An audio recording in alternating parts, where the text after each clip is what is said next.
Welcome in south city PSMB channel. मैं आपका mentor अभिषेक दीक्षित और आज हम बात करने वाले हैं हिस्ट्री के most important chapter first war of independence 1857। हमारा ये चैनल आपको एकेडमिक्स में काफ़ी हेल्प करता है। इस चैनल में आपको फिजिक्स, केमिस्ट्री, मैथ्स, बायोलॉजी और साथ ही साथ आपको हिस्ट्री, सिविक्स, ज्योग्राफी के भी कंटेंट आपको मिल रहे हैं। इस चैनल पे आपने अगर पहले भी सर्च आउट किया हुआ है तो हमारे पास बहुत सारे ऐसे कंटेंट वीडियोस पड़े हुए हैं जिस पे जाकर आप बोर्ड्स के लिए अच्छी प्रिपरेशन कर सकते हैं। इस चैनल के माध्यम से हमारे जितने भी टीचर्स हैं, पीजीटी टीचर्स, फैकल्टी आपको एक अच्छी गाइडेंस देने का काम कर रहे हैं। फ्री ऑफ कॉस्ट सारा कंटेंट रहता है हमारा। अगर आप इस चैनल के थ्रू चलते हैं और उसको फॉलो करते हैं तो आपके बोर्ड में एक अच्छा परसेंटेज कवर अप कर सकते हैं। एक अच्छी गाइडेंस के साथ धीरे धीरे आप स्ट्रेटजी के साथ आप आगे बढ़ सकते हैं। यहाँ पर आपको आगे आने वाले समय पर भी अच्छे कंटेंट और वीडियो के साथ में आपको लेक्चर्स प्रोवाइड किए जाएंगे। आज हम बात करेंगे रिवोल्ट ऑफ 1857 के बारे में, जिसमें हम डिस्कशन करने वाले हैं। आपको मैं हल्का सा ब्रीफ दे देता हूं जिससे आपको आइडिया लगेगा। हमारा जो पहला चैप्टर है और बोर्ड में 10 मार्क्स का चैप्टर आता है, अगर आप हिस्ट्री में देखेंगे, ये हमारा फर्स्ट चैप्टर है रिवोल्ट ऑफ 1857, जिसमें हम डिस्कशन करने वाले हैं डिटेल में। इंट्रोडक्शन क्या है, कॉजेज क्या है, कॉजेज के बाद हम यहाँ पर डिटेलिंग में जाएंगे, पॉलिटिकल कॉज क्या होता है, इसके बाद हम देखेंगे सोशियो रिलीजियस कॉज क्या होता है, अगर आप इकोनॉमिक कॉज क्या होता है, ठीक है, डिक्लाइन ऑफ आपका कैसे क्या चीज़ें रही, ये सब डिस्कशन करने के बाद हम यहाँ पर देखेंगे मिलिट्री कॉजेज क्या है। इस बार आप देखेंगे तो बोर्ड में 10 मार्क्स का चैप्टर में क्वेश्चन आया हुआ था जिसमें मिलिट्री कॉज से रिलेटेड भी क्वेश्चन पूछा गया था। जनरल इन सर्विस एक्ट के बारे में पूछा गया था, इमीडिएट कॉज पूछा गया था, मिलिट्री में आफ्टर रिवोल्ट क्या क्या चेंजेस हुए ये पूछा गया था। सो आप इन सभी चीज़ों का बेनिफिट उठा सकते हैं। तो कहीं ना कहीं अगर हम देखें तो ये चैप्टर बहुत ही इंपॉर्टेंट हो जाता है और 10 मार्क्स चैप्टर होता है। तो चलिए शुरू करते हैं बिना टाइम वेस्ट किए हुए, क्योंकि हमारा फोकस है बोर्ड के स्टूडेंट्स को मैक्सिमम मार्क्स गेन कराने का। जैसे मैं खुद बोर्ड्स की कॉपी करेक्शन में जाता हूं तो ये एक आइडिया होता है ब्रीफ किस तरीके से क्वेश्चन पूछे जाने और किन कीवर्ड्स को लिखना है। बच्चे बहुत सारा लिखते हैं कंटेंट, लेकिन इसके बावजूद उन्हें अच्छा मार्क्स नहीं मिलता है। उसका रीजन ये है because they will not follow the keywords, जो बोर्ड की डिमांड है, और हमें कीवर्ड्स पर फोकस करना है। तो हम इस टॉपिक के माध्यम से आपको वो चीजें भी बताते जाएंगे जो बोर्ड्स में कीवर्ड्स लिखने की आवश्यकता है, और उनको कौन कौन से ऐसे वर्ड्स आप हाईलाइट करते हुए लिखते रहेंगे कि आपके मार्क्स नहीं कटेंगे। चलिए शुरू करते हैं 1857 की कहानी को। ये हमारे हिस्ट्री का पहला चैप्टर है। रिवोल्ट ऑफ 1857 से लेकर के 1947 तक के चैप्टर पे अगर हम कवर अप करते हैं तो 1947 तक की हिस्ट्री हमारी दी गई है, जिसमें 9 चैप्टर दिए गए हैं। 1857 का जो रिवोल्ट है, why it is added in our syllabus, क्योंकि ये हमारी कह सकते हो आज़ादी का first war of independence chapter का नाम दिया गया। हमारी आज़ादी की पहली शुरुआत है। अब इस चैप्टर में हम देखेंगे क्या क्या। इंट्रोडक्शन के तौर पे हम आपको बता देते हैं। सबसे पहली चीज़, ये हमारा जो चैप्टर है, इस रिवोल्ट के पहले अगर आप देखेंगे इंट्रोडक्शन में तो हमें मालूम है कि ईस्ट इंडिया कंपनी, ब्रिटिशर्स हमारे यहाँ रूल कर रहे थे। 1600 के आसपास ईस्ट इंडिया कंपनी इंडिया में आती है। 1757 में बैटल ऑफ प्लासी में उन्होंने लगभग बंगाल में नवाब को हरा दिया था, और ये दिखने लगा था कि अब ईस्ट इंडिया कंपनी इंडिया में रूल करने वाली है। अब इसके बाद 1700 आपका 64 हुआ battle of Buxar. Battle of Buxar में फिर उन्होंने मुगल बादशाह को भी हरा दिया। उन्होंने जब मुगल बादशाह को हरा दिया तो ये लगा कि अब ईस्ट इंडिया कंपनी का रास्ता खुल चुका है, और ईस्ट इंडिया कंपनी जो ट्रेडिंग के लिए इंडिया में आई थी, अब वो रूलिंग के तौर पे चालू करने लगी, क्योंकि उसका काम क्या था, प्रॉफिट कमाना। और अब जब वो ट्रेडिंग से धीरे धीरे प्रॉफिट ले रही थी, तो अगर वो पॉलिटिकल तौर पर कब्जा कर लेती हिंदुस्तान पे पूरे, तो कहीं ना कहीं उसके पास पावर भी होगी और पैसा भी होगा, और यही रास्ता उन्होंने अपनाना शुरू किया। 1757 से लेकर के 1857 तक के इस दौर में उन्होंने हिंदुस्तान का एक्सप्लॉयटेशन किया है, इंडिया के लोगों का एक्सप्लॉयटेशन किया, इकोनॉमिक एक्सप्लॉयटेशन किया, पॉलिटिकल चेंजेस किया उन्होंने, इकोनॉमिकली चेंजेस किए उन्होंने, सोशल में कई सारे इंटरफेरेंस किए। ये सभी महत्वपूर्ण रीजन बनते और इंडिया में एक रस पैदा हो गया, इंडिया के लोगों के अंदर गुस्सा पैदा हो गया, जो 1857 में वो निकलता है आकर के। 1857 का वो जो रिवोल्ट है, वो रिवोल्ट केवल एक इमीडिएट कॉज नहीं, जिसके बारे में आपने सुना होगा, इमीडिएट कॉज एक इनफील्ड राइफल बुलेट इंट्रोड्यूस कराई गई, जिसके बाद मिलिट्री ने रिवोल्ट किया, लेकिन उसके पीछे की भी कहानी बहुत लंबी है। आज हम डिटेल में इसको देखने वाले हैं। सबसे पहले यहाँ पर देखते हैं जो इंपॉर्टेंट फैक्टर्स हैं। Revolt of east India company देखेंगे, इसके बारे में क्या है। स्टार्टेड एट बैरकपुर, आपको मालूम है, इंट्रोडक्शन में आपको हल्का सा दे रहा हूं, फिर इसके बाद आगे कहानी देखेंगे। इसमें आपका फर्स्ट वॉर ऑफ इंडिपेंडेंस 1857 है। वीडी सावरकर, आपने जब देखा होगा, हिस्ट्री की बुक पढ़ रहे होंगे, लास्ट पैराग्राफ आप पढ़ेंगे जाकर के, नेचर ऑफ रिवोल्ट, वहां पर वीडी सावरकर ने क्या बोला है कि जो रिवोल्ट है एक फर्स्ट वॉर ऑफ इंडिपेंडेंस 1857 के तौर पे जाना जाता है। एमसीक्यू में क्वेश्चन उठा सकता है यहाँ से। और इस रिवोल्ट का एक और फायदा हुआ कि एंड ऑफ कंपनी रूल हो जाएगा और क्राउन रूल की स्टार्टिंग हो जाएगी। ठीक है, इस रिवोल्ट की शुरुआत कहाँ से हुई सब देखने वाले हैं। इसमें मेरठ का क्या रोल था, दिल्ली का क्या रोल था, कानपुर झांसी का क्या रोल था, मंगल पांडे का जी का नाम कहाँ से आता है, नाना साहेब, लक्ष्मीबाई, बहादुर शाह, ये सभी लोग इस रिवोल्ट में इन्वॉल्व थे। कहीं ना कहीं ये एक इंपॉर्टेंट फैक्टर है। आइए सबसे पहले देखते हैं कॉजेज ऑफ रिवोल्ट। हमारे सिलेबस में दो चीजें दी गई हैं, एक तो कॉजेज दिया गया है आपका रिवोल्ट ऑफ 1857 का, और दूसरा दिया गया है कॉन्सिक्वेंसेस, बेसिकली इंपैक्ट क्या पड़ा। दो ही चीजें हमें यहाँ पर कवर करनी है पूरे सिलेबस, बाकी सब चीजें हटी हुई हैं, इवेंट्स पे हमें नहीं जाना है। तो शुरू करते हैं कॉजेज ऑफ रिवोल्ट ऑफ 1857 से। अब जब हम कॉजेज की बात कर रहे हैं भाई साहब, तो सबसे पहले हमें समझना पड़ेगा कि कॉजेज क्या है।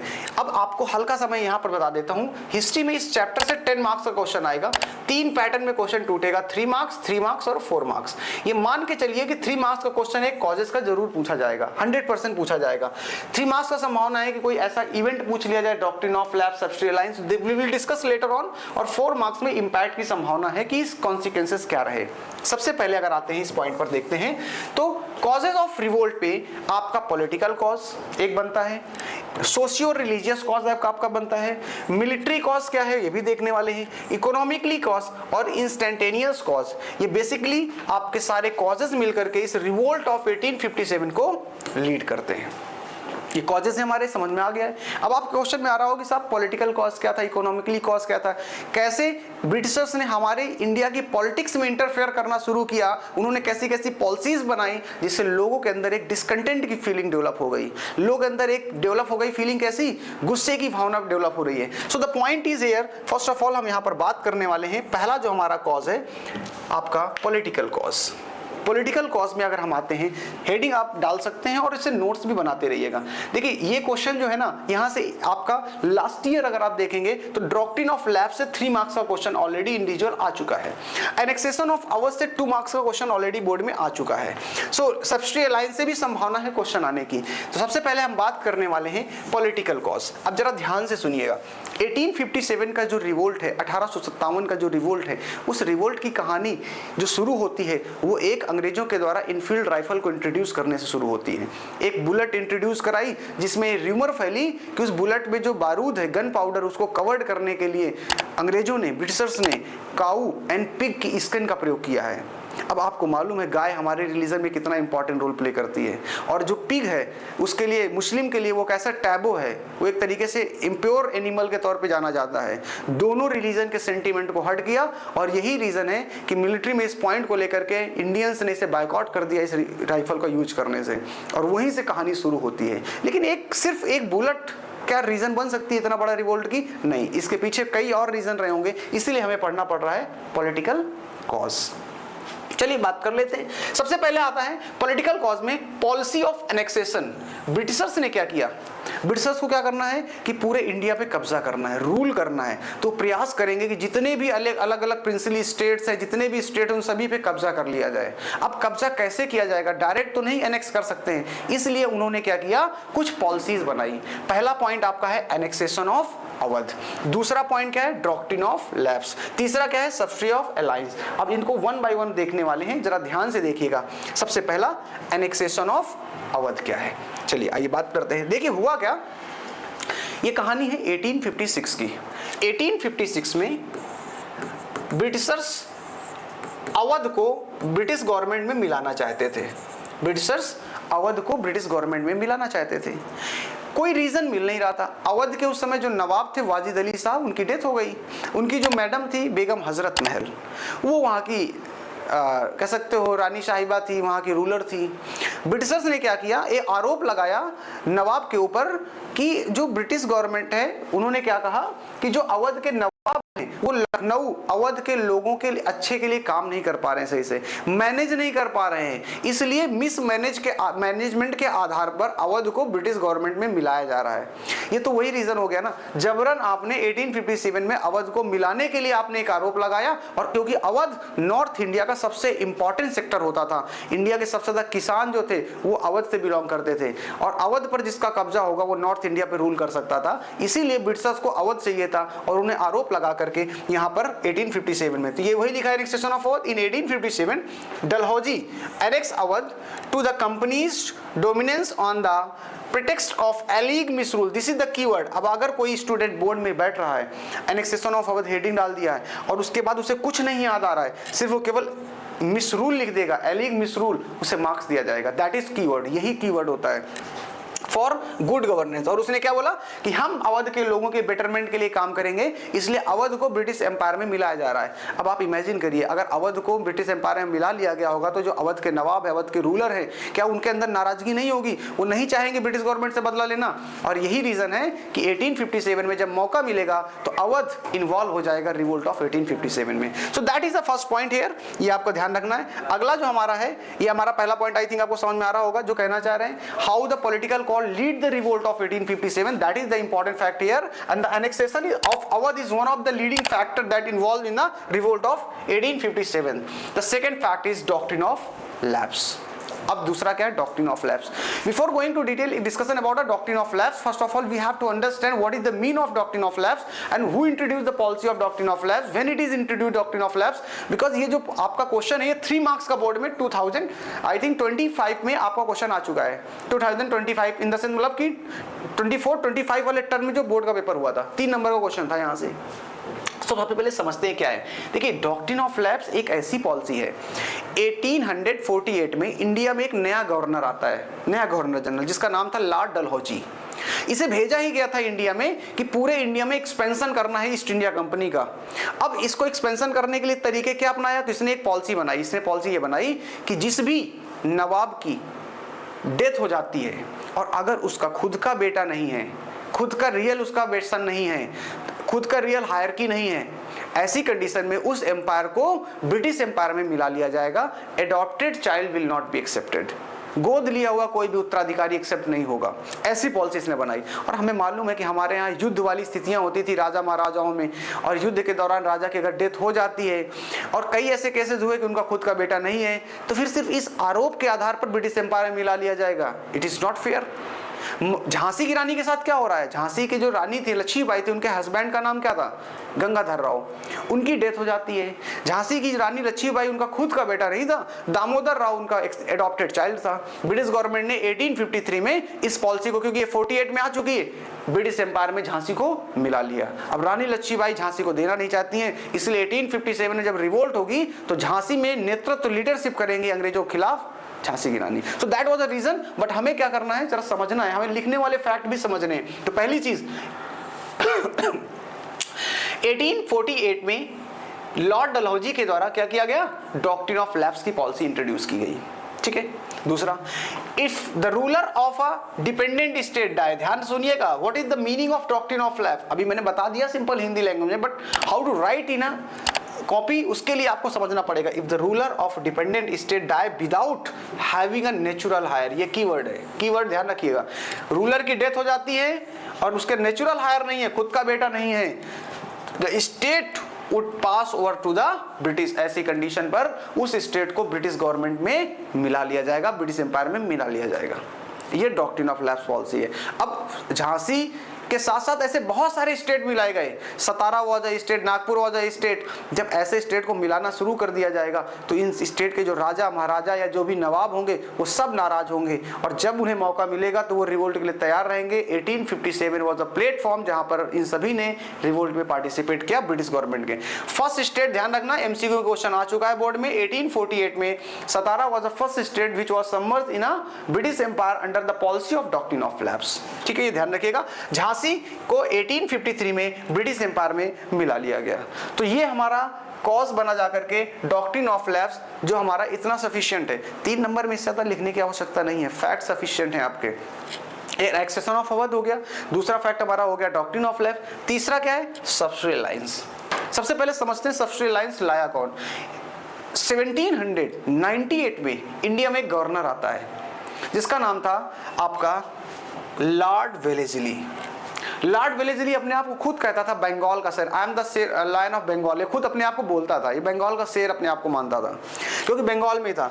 कब आया था ये? 1798 में आया। और जब 1798 में आया तो इसने एक पॉलिसी इंट्रोड्यूस की। कौन सी पॉलिसी इंट्रोड्यूस की? सब्सिडी अलायंस की। सब्सिडी अलायंस की एक पॉलिसी इंट्रोड्यूस की, 1798 में आया इंडिया में। और इसने क्या बोला सब्सिडी अलायंस के तहत? सुनना जरा सा, मैं आपको सिंपल शब्दों में बता देता हूं, बिकॉज इसे पढ़ने में कई बार आपको बड़ा बोरिंग लगता है। It's very interesting. But subsidy alliance क्या कहती है? ये पॉलिसी बड़ा एक होता है नहीं कि अपने जाल में फंसाने वाली थी। ये आता है और इंडियन रूलर्स को एक प्रस्ताव देता है कि आप हमारे साथ ट्रीटी करो, आकर के हमारे साथ संधि करो, सिग्नेचर करो हमारे साथ बैठ करके। और उस ट्रीटी में क्या है, अगर आप हमारे साथ ट्रीटी कर लेते हो तो कल को किसी भी रूलर, जो भी रूलर हमारे साथ ट्रीटी करेगा, उस रूलर के ऊपर अगर किसी भी दूसरे रूलर ने अटैक किया, ऐसी स्थिति में हम उसका सपोर्ट करेंगे। ये तो बहुत अच्छी पॉलिसी थी।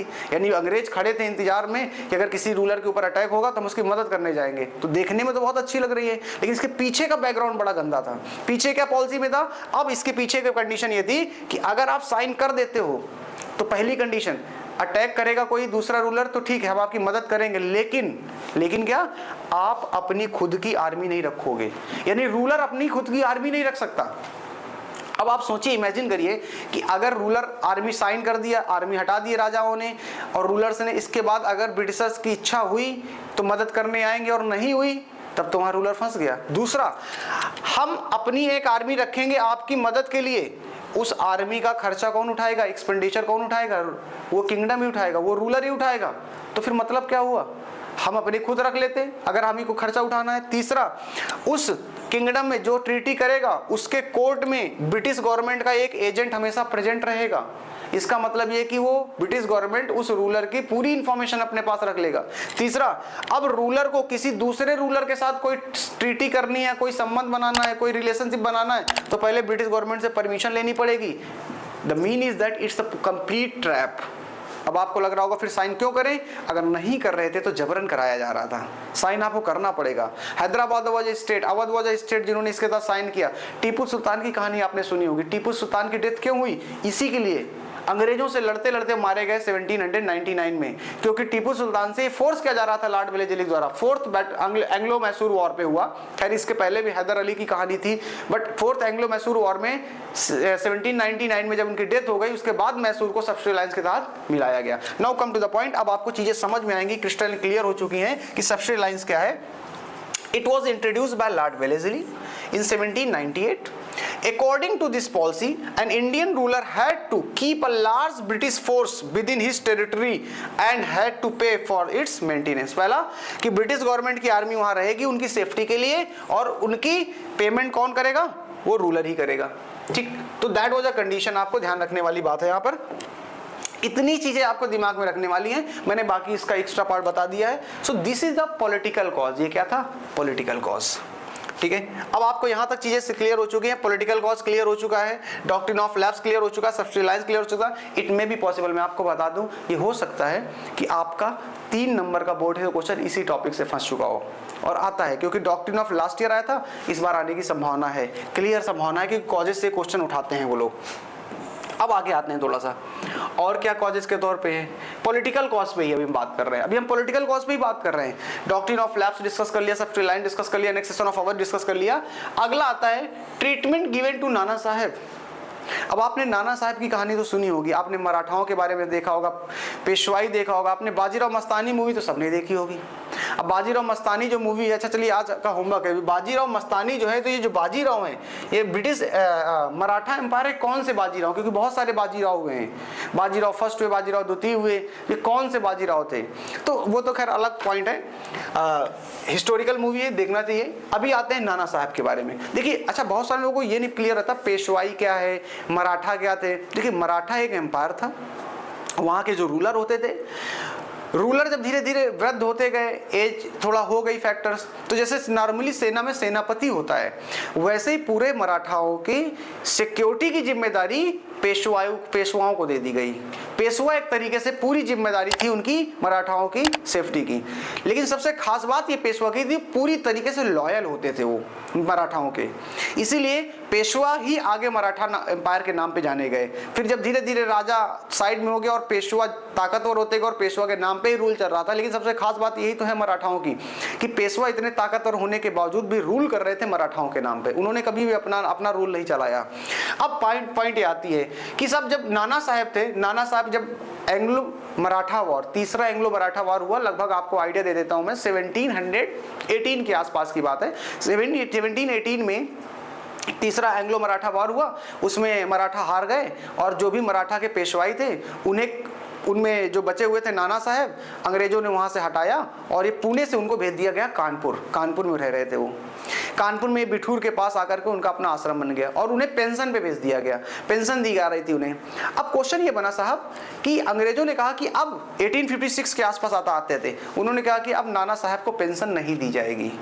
अब एक जो एम्पायर है, एम्पायर का साम्राज्य का व्यक्ति है, उसके बहुत सारे खर्चे होंगे, लेकिन ये बेइज्जती सबसे बड़ी चीज है। तो नाना साहब के साथ ब्रिटिश ने क्या कर दिया कि अब उनको हम पेंशन नहीं प्रोवाइड करेंगे, और यही कारण है कि अब नाना साहब एक स्ट्रगलिंग और रिस्पेक्ट वाला मैटर आ गया। 1857 में रिवोल्ट हुआ, उस रिवोल्ट का नेतृत्व कानपुर में कौन कर रहा होगा? नाना साहब कर रहे होंगे।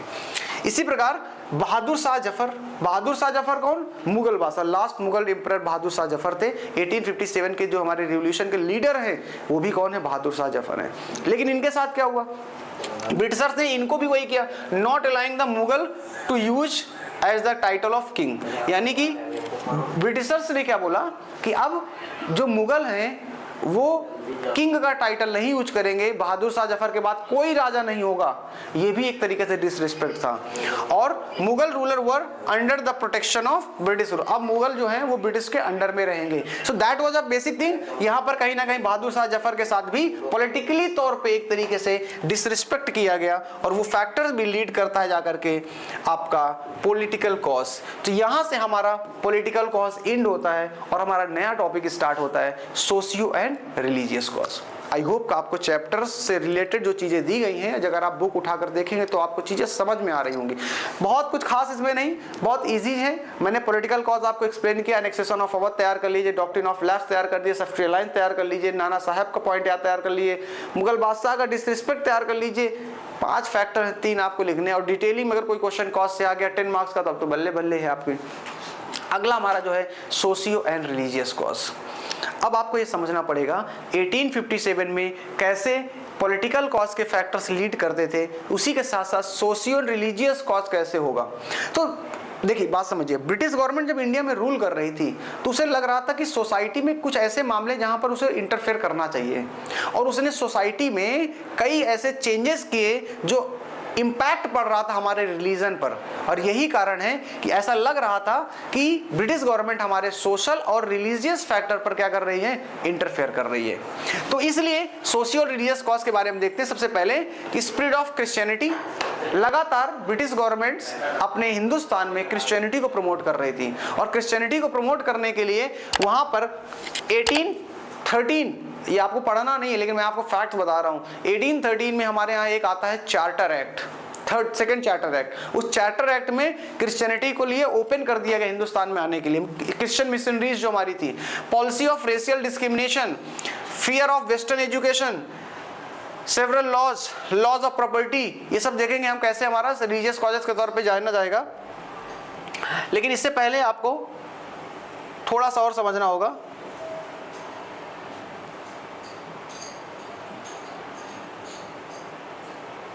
Okay so the point is here, एक सबसे इंपॉर्टेंट फैक्ट मैं आपको बता देता हूँ। यहाँ पर जैसे ये देखिए कुछ एक्ट्स लाए जा रहे थे, सेवरल लॉज। अब यहाँ पर सुनिएगा, जरा ध्यान से सुनिएगा, बहुत इंपॉर्टेंट फैक्टर्स है, क्योंकि बुक के अकॉर्डिंग में अगर हम चलेंगे तो थोड़ा सा समझ में आएगा। सबसे पहली चीज तो क्रिश्चियनिटी, सोशियल रिलीजियस कॉज के बारे में डिस्कशन हो रहा है। Spread of Christianity, mass conversion to Christianity. पहला काम क्या कर रहे थे ब्रिटिशर्स? ज्यादा से ज्यादा संख्या में जो मुस्लिम हैं, जो हिंदू हैं, उन्हें क्रिश्चियनिटी में कन्वर्ट करा रहे थे, क्रिश्चियन में कन्वर्ट करवा रहे थे। ये एक काम चल रहा था जिस बात की वजह से हिंदू और मुस्लिमों के दोनों के जो रिलीजियस होते थे, हेड होते थे, उनके माइंड में कहीं ना कहीं क्वेश्चन उठ रहा था और ये हमारे रिलीजियस सेंटीमेंट को हर्ट कर रहा था। दूसरा, एक्ट ऑफ 1853, मैंने अभी बताया, एक्ट ऑफ 1813 में इस बात को अलाउ कर दिया गया। ब्रिटिश गवर्नमेंट ने कहा कि क्रिश्चियन मिशनरीज इंडिया आ सकती हैं और वो अपना काम कर सकती है, अपने रीजन को एक्सप्लिट कर सकती हैं। ऑफिशियली तौर पे missionaries condemned Hindu Muslim doctrine and customs, और वो ओपनली हिंदुस्तान में आकर के हिंदू और मुस्लिम के कस्टम्स, रिलीजन को क्या कर रही थी, कंडेम्ड कर रही थी और अपने आप को प्रमोट कर रही थी। So this was a factor that lead to be the revolt of 1857, because इस बात से जो लोग नाराज थे वो लोग भी पार्टिसिपेट करेंगे जाकर के उस रिवोल्ट में। साथ साथ दूसरा factor, civil laws. Two is important laws. पहला तो विडो रीमैरिज एक्ट 1856। 1856 का जो हमारा विडो रीमैरिज एक्ट आया, उस एक्ट ने भी काफी सेंटिमेंट हट गया। हाँ, ये बात अलग है कि हमारे सोसाइटी के लिए काफी तरीके से सुधार था, रिफॉर्म था ये हमारा, बट उस टाइम में जो सोच थिंकिंग थी उसके अकॉर्डिंग लगा कि हमारी सोसाइटी में इंटरफेयर कर रहे हैं। अब क्या है इसका मतलब समझिएगा। हमारे यहाँ एक ये माना जाता था, बिलीव था कि अगर किसी महिला की शादी जो हो गई है, मान लेते हैं उसका हस्बैंड एक्सपायर हो जाए, तो वो लेडी विडो हो गई, अब उसे दोबारा शादी करना पाप माना जाता था।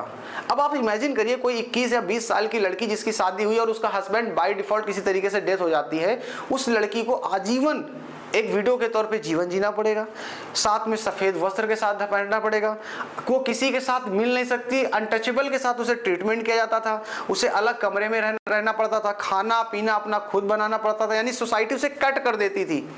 लेकिन ये प्रैक्टिस हो रहा था। एक एक्ट अंग्रेज लेके आते हैं 1857 में और उन्होंने कहा विडो रीमैरिज एक्ट। अब अगर कोई विडो उसकी दोबारा शादी की जा सकती है। इस बात से सोसाइटी के वो ऑर्थोडॉक्स पीपल, रूढ़िवादी जो लोग थे, वो लोग क्या हुए, नाराज हुए। ये हमारे सोसाइटी में, हमारे कल्चर में, हमारे कस्टम में इंटरफेयर कर रहे हैं British government, this is not allowed. 1857 की 6 की बात थी और 1857 में जब रिवोल्ट होता है तो ये लोग भी इंतजार कर रहे थे उस रिवोल्ट का और ये पार्टिसिपेट करेंगे। तो कहीं ना कहीं that will also lead the revolt of 1857। साथ साथ में एक एक्ट हमारा सती सिस्टम 1829 में, ये भी एक अच्छा काम था अंग्रेजों का, लेकिन फिर वही बात आती है, सती सिस्टम का क्या था, किसी भी मान लेते हैं कि महिला के पति की डेथ हो जाती है इसी कारणवश, ऐसी स्थिति में एक हमारे यहाँ प्रैक्टिस होती थी कि उस व्यक्ति के साथ, यानी उसके हस्बैंड के साथ, उस महिला को भी उसके साथ जला दिया जाता था। सिंपल लैंग्वेज में जला दिया जाता था, जिसे हम सती बोलते हैं।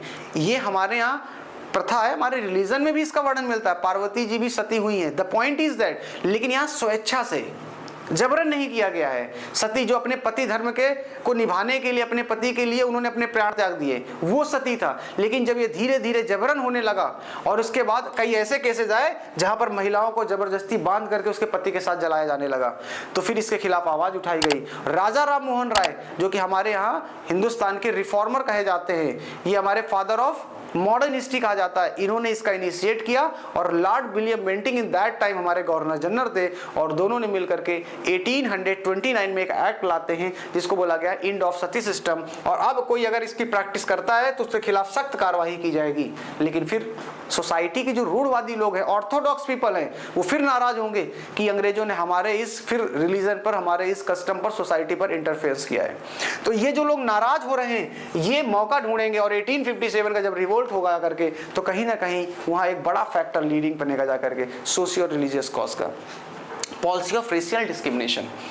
British officers were rule and arrogant toward the Indians. जो ब्रिटिश गवर्नमेंट थे वो अपने आप को क्या मानते, सुपीरियरिटी कॉम्प्लेक्स से भरे हुए थे। उनका मानना था they are the white peoples और these are the black peoples. वो अक्सर लिखते भी थे, ऐसा बताते हैं कि जो ब्रिटिश गवर्नमेंट के ऑफिसर होते थे उनके ऑफिस के बाहर एक नेम प्लेट लगी होती थी, उसमें हमेशा अक्सर ये लिखा रहता था dogs and Indians are not allowed. ये कोई कही हुई बातें नहीं है, ये रियलिटी है। यानी कि वो डॉग्स और इंडियन नॉट अलाउड मतलब इतनी बुरी स्थितियों से ट्रीट करते थे। ब्रिटिशर्स हर तरीके से अपने लोगों को प्रायोरिटी देते थे, इंडियन के साथ में इल ट्रीटमेंट किया जाता था। आर्मी में देखेंगे तो सूबेदार के ऊपर कोई रैंक ही नहीं दी जाती थी, जबकि कितना भी टैलेंटेड क्यों ना हो कोई इंडियंस, और वहीं पर ब्रिटिशर्स टैलेंटेड न होने के बावजूद भी ऑफिसर रैंक में अपॉइंट कर दिए जाते थे। सो कहीं ना कहीं ये डिस्क्रिमिनेशन डिस्क्रिमिनेशन हो रहा था और इस डिस्क्रिमिनेशन के खिलाफ लोगों के अंदर गुस्सा, नाराजगी, डिस्कंटेंट भरा हुआ था, वो आपका रिवोल्ट ऑफ 1857 में दिखाई पड़ेगा। So they believe that they were superior to Indians, और उनका मानना था कि वो इंडियंस के कंपेयर में क्या है, सुपीरियर है। So this is the factor, ये भी हमारा क्या है, एक तरीके से ये फैक्टर हमारे हैं जो लीड कर रहे हैं fear regarding to western education. और क्या था, सोशल रिलीजियस कॉज में ये लगातार ये दिख रहा था कि वेस्टर्न एजुकेशन इंडिया पर हावी हो रही है, और कहीं ना कहीं वेस्टर्न एजुकेशन इंडिया पर जब हावी होगी तो हमारे स्कूल्स पर इंग्लिश का प्रभाव पड़ेगा, और इंग्लिश हमारे स्कूलों में इंटर करेगी आकर के, तो हमारे एजुकेशन सिस्टम का क्या होगा, इस बात की भी डर और नाराजगी लोगों के अंदर थी। आप समझ पा रहे होगे। Law of property, religious disability act 1850 change लाया गया, जिसे बाद में चेंज करके हिंदू लॉ ऑफ प्रॉपर्टी बनाया गया। अगर आप क्रिश्चियनिटी अपना लेते हैं तो आपकी जो पिता यानी कि पैट्रियोटिक्स जो आपकी प्रॉपर्टी है, पिता की जो संपत्ति है वो आपकी रहेगी, अदरवाइज छीन ली जाएगी। इसके साथ साथ में अगर आप क्रिश्चियनिटी अपना लेते हैं तो आपको बहुत सारे बेनिफिट दिए जाएंगे जो एक क्रिश्चियन को दिए जाते हैं, एक ब्रिटिशर्स को दिए जा रहे हैं। इस एक्ट में वो सारी बातें लिखी गई, कहीं ना कहीं हमारे सोशल और रिलीजन पर डायरेक्ट अटैक किया जा रहा था, और कहीं इस सभी फैक्टर से जो लोग नाराज थे वो रिवोल्ट ऑफ 1857 में जब मौका मिलेगा तो अब आंदोलन में शामिल होंगे, मूवमेंट में शामिल होंगे। तो आई होप आपको ये दो फैक्टर समझ में आए हुए हैं, ठीक है। रिलीजियस कॉज समझ में आ गया है, आपका पॉलिटिकल कॉज समझ में आ गया है, एंड इसके बाद मैं आपको हल्का सा इंट्रोडक्शन दे देता हूं यहां पर आकर के। इकोनॉमिक कॉज के बारे में भी आपको थोड़ा सा बता देता हूं मैं, ठीक है। इकोनॉमिक कॉस्ट के बारे में भी आप थोड़ा देख लीजिए, फिर इसके नेक्स्ट वीडियो में हम पूरा डिटेलिंग में और देखेंगे। अभी मैं आपको केवल ये पॉलिटिकल, सोशल और रिलीजियस कॉज यहाँ पर एक लेक्चर में कवर कर रहा हूँ। देखिए, दो टॉपिक ही हमारे सिलेबस का पार्ट है, 3 लेक्चर में आपका पहला चैप्टर पूरा कंप्लीट हो जाएगा। कॉजेस को दो पार्ट में हम डिस्कस करेंगे, पहला पार्ट, दूसरा पार्ट जिसमें हम बचे हुए इमीडिएट कॉज क्या है, इकोनॉमिकली कॉज को डिटेल में एनालिसिस कर लेंगे, वहां पर मिलिट्री कॉज को डिटेल एनालिसिस कर लेंगे, एंड इसके बाद जो हमारा सेकंड पार्ट होगा, और थर्ड पार्ट में कॉन्सिक्वेंसेस का पूरा एक लेक्चर तैयार करके 3 लेक्चर में एक चैप्टर आपका कंप्लीट हो जाएगा। एंड ये आप लिख के रख लीजिए, 10 मार्क्स आपके कहीं नहीं गए अगर आपने चैप्टर को अच्छे से कवर कर लिया है तो, ठीक है। आइए अब यहाँ पर हल्का सा देख लेते हैं ब्रीफ इकोनॉमिकली कॉज के बारे में। तो सबसे पहले अगर आप बात करते हैं इकोनॉमिकली कॉज पर, तो यहाँ पर जो इंडियंस हैं, ड्रेन ऑफ वेल्थ के बारे में बात करेंगे हम, या डिटेलिंग में देखने वाले हैं हम कैसे ड्रेन ऑफ वेल्थ है, इंडिया से कैसे ब्रिटिशर्स पैसा बाहर ले जा रहे थे, एक वो देखने वाले हैं। फिर इसके बाद हम देखेंगे कि कैसे हमारी हैंडीक्राफ्ट इंडस्ट्री जो थी कैसे ब्रिटिशर ने बर्बाद कर दिया, फार्मर्स को कैसे इंडिगो प्लांटेशन ग्रो करने के लिए बात कर रहे थे, और परमानेंट सेटलमेंट एक्ट क्या था इसके बारे में। अगर आप इतने फैक्टर्स को कवर करते हो तो कहीं ना कहीं आपका काम हो जाएगा। और लैंड आपका जो एरिस्टोक्रेसी थी, डिक्लाइन ऑफ एरिस्टोक्रेसी, उसका कैसे इंपैक्ट पड़ेगा करके, इमाम कमीशन क्या है ये देखेंगे। तो ये हमारे कॉजेज हैं, आइए देखते हैं वन बाय वन। हाँ, इकोनॉमिक कॉज पे सबसे पहली चीज देखिए, ड्रेन ऑफ वेल्थ थ्योरी क्या है, सिंपल समझिएगा। ब्रिटिश गवर्नमेंट हम इंडिया में क्यों आए थे, अगर आप इसको माइंड में देखेंगे तो वो आए थे ट्रेडिंग करने के लिए, प्रॉफिट कमाने के लिए, बिजनेस करने के लिए, अल्टीमेटली वो फायदे के लिए आए थे। फिर वो रूल करने लगे इंडिया में। जब वो रूल करने लगे तो रूल करने में इंडिया के सुधार के लिए नहीं आए हैं, वो अल्टीमेटली अपने ही उद्देश्य से आए। करते क्या थे वो, जितना मैक्सिमम इंडिया से प्रॉफिट निकाला जा सकता है वो इंडिया से ले जाकर के बाहर ले जा रहे थे, ब्रिटेन ले जा रहे थे। ड्रेन ऑफ वेल्थ का मतलब मैं आपको समझा रहा हूं, जैसे एग्जांपल समझिएगा। जब वो रूल करने लगे तो रॉ मटेरियल इंडिया से उठाते थे, कच्चा माल जितना था इंडिया से लेते थे, उसके लिए बहुत नॉमिनल वो पैसा देते थे, शोषण करते, एक्सप्लॉयटेशन करते थे, और 9 के बराबर पैसा देते थे, और यहां से इंग्लैंड ले आते थे। तो पहली चीज तो इंडिया के लोगों को नुकसान वहां हो चुका है। इंडिया में जाते थे, वहां की मशीनरी से वो प्रोडक्ट बनाते थे, और उस प्रोडक्ट को आकर के इंडिया के मार्केट में लॉन्च करते थे, बेचते थे आकर के। अब वो प्रोडक्ट इंडिया में बेचते थे, फिर इंडिया के लोगों से ही पैसा कमाते थे। रॉ मटेरियल हमारा, हम ही से पैसा प्रोडक्ट का भी खरीद रहे हैं, बेसिकली दोनों तरीके से इंडिया से लोगों को पैसा वसूल कर। और वो लोग कहाँ के थे, ब्रिटिशर्स थे। तो पूरा पैसा कहाँ जा रहा है, ब्रिटिश गवर्नमेंट के पास जा रहा है या ब्रिटेन जा रहा है। इसी को बोला गया ड्रेन ऑफ वेल्थ। वेल्थ मतलब मनी, तो उसको कैसे खींच कर ब्रिटिश लेके जा रहे हैं अपने देश में। तो दैट वाज अ कॉन्सेप्ट। और ये जो हमारे कॉन्सेप्ट थी, हमारे यहाँ के लोगों के लिए, जो पढ़े लिखे लोग समझ रहे थे कि ब्रिटिशर्स किस तरीके से एक्सप्लॉइट कर रहे हैं, ये एक आगे चल करके इकोनॉमिकली कॉस्ट के तौर पे जाना जाएगा। सेकेंड चैप्टर जब आप पढ़ेंगे तो वहां पर आप देखेंगे कि ब्रिटिश गवर्नमेंट किस तरीके से काम कर रही थी। और दादा भाई नौरोजी का एक नाम सुनेंगे आप, ये सेकेंड कह सकते हो प्रेसिडेंट थे हमारे इंडियन, जब कांग्रेस स्टैब्लिश हुई थी। तो इन्होंने इस पर बुक भी लिखी हुई है और इन्होंने ओपनली इस पे बात की है ड्रेन ऑफ वेल्थ के बारे में। चलिए पहले समझते हैं। सबसे पहले ड्रेन ऑफ वेल्थ का और क्या तरीका था, मैंने आपको एक एग्जांपल दिया। दूसरा, वो क्या करते थे, ब्रिटिश जो ऑफिसर्स होते थे उनकी सैलरी बढ़ा देते थे। अब आप सोचो ब्रिटिश ऑफिसर कौन होंगे, ब्रिटेन के लोग ही होंगे।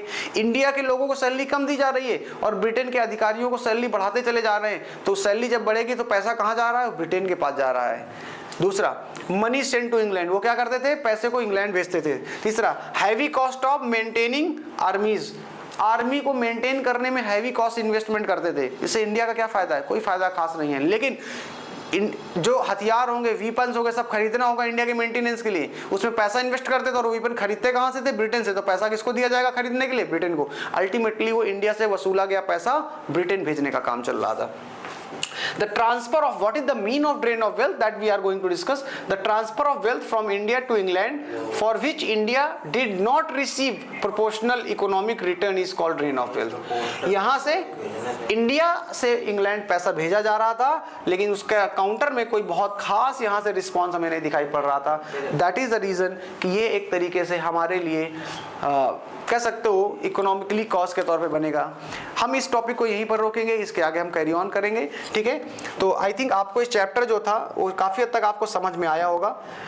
अगर आपको समझ में आया है और पहली बार हमारे इस चैनल पर आए हैं तो आप ज़रूर इस चैनल को सब्सक्राइब करें, वीडियोस को लाइक करें।